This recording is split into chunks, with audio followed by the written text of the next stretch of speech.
11व्या 12व्या पासून ते 16व्या शतकापर्यंत ज्या महापुरुषांनी मांदियाळी उभी केली आहे ते सगळेच आपल्याला वंदनीय आहे. तरी सुद्धा त्यातली त्यात ज्यांचा अनुग्रह घेतला ते आपले मोक्ष गुरु असतात. ज्यांनी आपला देह घडवला ते वडील आपले आत्मगुरु असतात. ज्यांनी आपल्याला ज्ञान दिलं ते आपले विद्यागुरु असतात. ज्यांनी आपल्या कुळाचा कुलधर्म कुलाचार सांगितला ते आपले कुलगुरु असतात. गुरु, परमगुरु, परात्पर गुरु आणि परमेष्ठी गुरु अशी धर्मशास्त्राची व्यवस्था अध्यात्म वेदांताच्या संविधानात प्रतिपादन आचार्यांनी केलेली आहे. त्यामुळे भूमिका तुमच्या समोर मांडतोय. जरा तुम्हाला काही लोकांना जड जाणारं प्रकरण आहे, पण तुम्ही सगळे प्रवक्ते, विद्वान, प्रचारक, धर्मनीती न्यायानं वागणारे असल्यामुळं तुम्हाला हे सगळं प्रकरण झेपवेल, आवडेल. वा या इलेक्ट्रॉनिक मीडियाच्या माध्यमातून एडिटिंग क्लिपा करून व्हायरल होऊन काही अभ्यासकांना त्याचा फायदा 100% झाल्याविना राहणार नाही, अशी माझी विनम्र भावना आपल्या सगळ्यांच्या चरणावरती आहे. श्रोते हो, काय असतं, आपल्याला ज्यांनी अनुग्रह दिला त्या गुरूंना पवित्र मंगेश महाराज मानावच. पण त्याच्या समवेत एखादे सत्पुरुष आले तर त्याचा अवमान, त्याची अवहेलना, त्याची निंदा, त्याच्याबद्दल तिर्यक दृष्टी, अपमानित करणारं विधान आपल्याकडनं नसावं. म्हणजे बऱ्याच बुवा लोकांच्या बाबतीत महाराष्ट्रात असं होतं, ते त्यांची संस्था, त्यांचा बुवा आणि त्यांचा गुरु यांना सोडून अन्यांना मानण्याच्या विचारातच नाहीत. मला वाटतं हा व्यापक विचार होऊ शकत नाही. हा अज्ञानी, संकोचित, कफल्लक आणि अत्यंत दुरापास्त करणारा छोटा विचार आहे. मी एक दृष्टांत देतो. बेडकाला एखाद्या खड्ड्याच्या पाण्यात पोहत असताना असं वाटतं की हे सगळं जगत आणि पाण्याचं वलय यापेक्षा मोठं नसावं. ही मंडोकी वृत्ती न्यायशास्त्रात घातक आहे.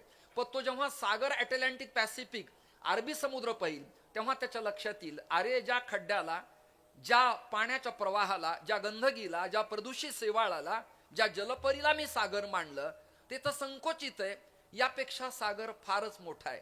ना तरी ते समुद्राची होवनी ठेले, चित्ताचे चैतन्य चोरले, याता यात निमाले घनानंद जे. हे व्यापक पण त्याला माऊली, नाथराय, नामदेवराय, ज्ञानोबाराय, सावता महाराज, गोरबा काका, वंका बंका, जळोजी, मळोजी, चोखोब्बाराय या संत वाङ्मयाचा सारस्वताचा अभंगाच्या भावाचा अर्थ न कळल्यामुळे अनर्थ होत राहतो. आणि ते लोक स्वतःचा ज्ञानी म्हणून प्रौढी मिरवतात आणि तोच प्रभाग, तोच अनुवंश, तेच इन्फेक्शन आणि ते व्हायरल अनुयायी मंडळीला होतं. आणि ते लोक अन्यांना वेडा, पिसा, अज्ञानी, कफल्लक, न कळलीला अशा दृष्टीनं सातत्याने वल्गणा करत राहतात.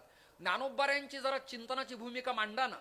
ज्यांनी त्रास दिला त्यांच्या विरोधात 9034 ओव्यात एखादी तरी ओवी किंवा अर्ध प्रकरण मला तुम्ही समीक्षक लोक आणून द्या, मी कीर्तन बंद करी. अजिबात नाही. उलट त्या प्रति बोलताना माऊली असं म्हणाले, जे खळांची व्यंकटी सांडो तया सत्कर्मी ऋती वाढो, भूता परस्परे जोड मैत्र जीवांचे. हा व्यापक विचार कॉस्मादी गार्डा, लुसिफस, सॉक्रेटिस यांना शिवत नाही, यांना अडकत नाही. हेरिटेज फिका पडतो, नेटॉन फिका पडतो. एवढा व्यापक विचार, उदात्त विचार, वैदिक विचार, भलं करणारा विचार, जनसामान्यांचं कल्याण करणारा विचार संत वाङ्मयाच्या लघुप्रस्थानत्रयाखेरीज अन्यत्र माझ्या समीक्षेत, अभ्यासात, गुरुदेवांच्या कृपेनं आतापर्यंत तुमच्या सगळ्यांच्या साक्षीने मी सांगतो, मला अनुभवायला मिळालेला नाही. म्हणून मी फडकरी असू देत, संस्थेचा असू देत, माझी असू देत, आजी असू देत, नवीन गायक असू देत, जुना असू देत, टाळकरी असू देत, जनसामान्य एखादा बुवा असू देत, काकडा आरती करणारी स्त्री असू देत, किंवा एखादं ललांभूत असणारं लेकरू असू देत, आदरणीय अक्रूर महाराज रिस्पेक्टिव्हपणानं मी त्याच्या पाठवून हात फिरवतो आणि त्याला जवळ घेतो. त्याचं कारण आहे, धर्माचार्य, मठाधिपती आणि बुवा आणि विप्रांच्या आळस प्रवृत्तीमुळं आणि संकोचित वृत्तीमुळं दीन दुबळे, अनाथ, अपंग, वंचित हा जो वर्ग आहे तो आपल्यापासून आजही दुरावलेला आहे, आजही लांब आहे. तो त्यांचा दोष नाही. ते अन्य धर्मात जे कन्वर्ट होत आहेत त्याचं कारण असं आहे, त्यांच्या आसवांना पुसायला आपण कधी जातच नाही, त्यांच्या पाठून हात फिरवायला आपण कधी पोहोचतच नाही. गीता आहे, हा परिच्छेद आहे, हा अन्वय आहे, हे ज्ञानोबार आहेत, हे तुकोबार आहेत, हे नाथ आहेत, हे पसायदान आहे, ही मागणी आहे, ही प्रार्थना आहे, हे आपले देव आहेत, हा गंध प्रकार आहे, हे जाणव आहे, ही शिंडी आहे, ही माळ आहे, हा बुक्का आहे, हे ऊर्ध्व पुंड्र आहे, हे आपण त्यांना कधी समजावून सांगितलंच नाही.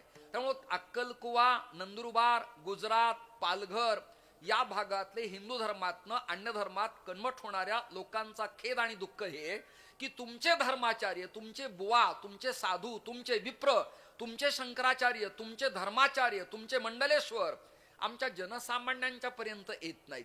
आमच्या संसारात लागणारं तेल, तिखट, मीठ, छत्र, अन्न, दान इत्यादी सगळ्या सुखसुविधा हे पुरवतात.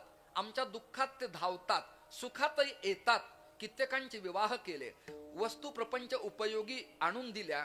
तुम्ही नका काही देऊ, पण निदान आम्हाला जवळ घेतलं असतं तर आम्ही अन्न धर्मात गेलो नसतो. तुम्ही जवळ आला असतात तर गाथा ज्ञानेश्वरी आम्हाला कळली असती आणि कार्तिकीच्या वारीला पंढरपुरात आळंदीला आम्ही आलो असतो. पण दुर्दैव असं आहे, आपल्या प्रौढीमुळं, आपल्या अपविष्टामुळं आणि कमालीच्या गर्वठपणामुळं आपल्या लोकात अजूनही प्रौढी अशी आहे की ते त्याचे गुरु, त्याचे अनुयायी सोडून अन्यांना जवळ घेण्याच्या भूमिकेतच नाही. मला वाटतं समाधिस्थ ज्ञानोबारायाला, शांतीब्रह्म एकनाथ महाराजांना आणि वैकुंठस्थ असलेल्या तुकोबारायांना हे प्रकरण कदापि आवडेल असं वाटत नाही. त्यांनी वेद उपनिषदांचा टाहो फोडला, तटबंद्या काटेरी कुंपण तोडले आणि ब्रह्मविद्येचा सुकाळ करण्यासाठी संकल्प केला आणि घोटवी नळाल ब्रह्मज्ञान्या हाती हा संकल्प करून हे व्यापक मुद्द विद्यापीठ तयार करू नये. आजही आपल्यात वर्ण, जाती, संप्रदाय, पंथ, बुवा, अनुग्रह हा भेद असेल तर मला वाटतं एकच काय, करोडो वाऱ्या आणि लाखो प्रमाण पाठ असले तरी याला धर्माचं प्रमाण कळालं असेल असं मला तुमच्या सगळ्यांच्या कृपेने वाटत नाही. कदाचित माझी बुद्धी संकोचित असू शकते, कदाचित माझं प्रतिपादन ठोकळं असू शकतं, कदाचित माझे कानं हलके असू शकतात, कदाचित माझी नजर जरा बाधित असावी, परंतु माझे जे आतापर्यंतचे 48 म्हणजे 48 वर्षाचे अनुभव आहेत त्यात प्रदीर्घता मला हीच दिसते की ते त्याचं संस्थान, त्याचा बुवा आणि त्याचे अनुयायी सोडून जनसामान्यांच्या पाठवून गालाला हात लावून जरा नजरेने हाळतील तर लोक आपले होतील, लोक आपल्यात येतील. अन्यपंथ वाढलेत, त्या पंथांना नाव ठेवण्यात मजा नाही, त्याचे अनुयायी वेल एज्युकेटेड पोरं पुरी व्हायला लागलेत आणि आपल्यात जो वर्ग आहे तोच आहे, त्याची वाढ होत नाही.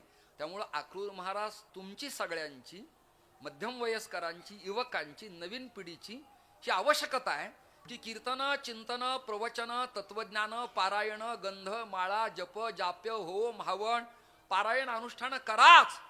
पण या लोकांचं प्रबोधन होण्यासाठी कॉलेजला, इन्स्टिट्यूटला, शाळेला सगळीकडे जाऊन लोककल्याण व्हावं याकरता सकल संतांचं वाङ्मय तिथपर्यंत पोहोचावं अशी भावना आहे. आत्ताच श्री गुरु चैतन्य महाराजांच्या मठात रामगिरी बाबांच्या शेजारी ढोक महाराजांच्या आत्ताजवळ एवढ्यात आत्ता एक युवा कीर्तनकारांच्या संबंधानं मार्गदर्शनपर शिबिर झालं आणि आपले उच्चतंत्र शिक्षण मंत्री आदरणीय दादा भुसे आले होते. तिथे मी पण होतो आणि आत्ता इथनं लगेच उठायचं आपल्याला आणि श्री लबडे महाराजांच्या निवासस्थानी त्या संबंधानं चर्चा करायची.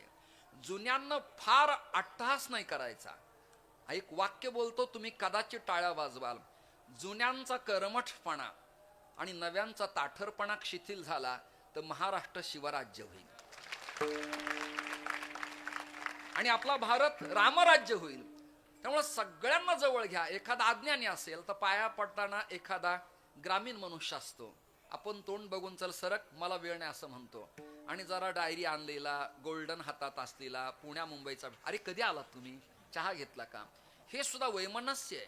हे मला करता नाही आलं, माझी डेव्हलपमेंट नाही झाली. अक्रूर महाराज, मी माझा खेद मीडिया तंत्रासमोर व्यक्त करतो. मला मठ, दिंडी आणि संस्था या प्रकरणात डेव्हलपमेंट करता आली नाही, पण माझ्या जीवनात मी जी डेव्हलपमेंट केली आहे ती संत विचाराची केली, व्यापक मनाची केली, अंतःकरणापासून केली आणि सगळ्यांना जवळ घेतलंय. एखाद्या गायकाचा आकार चुकला तरी त्याला मंडपात माझ्या जीवनात कधी बोललो नाही, वाह काय अफलातून गायलं असंच म्हणालो.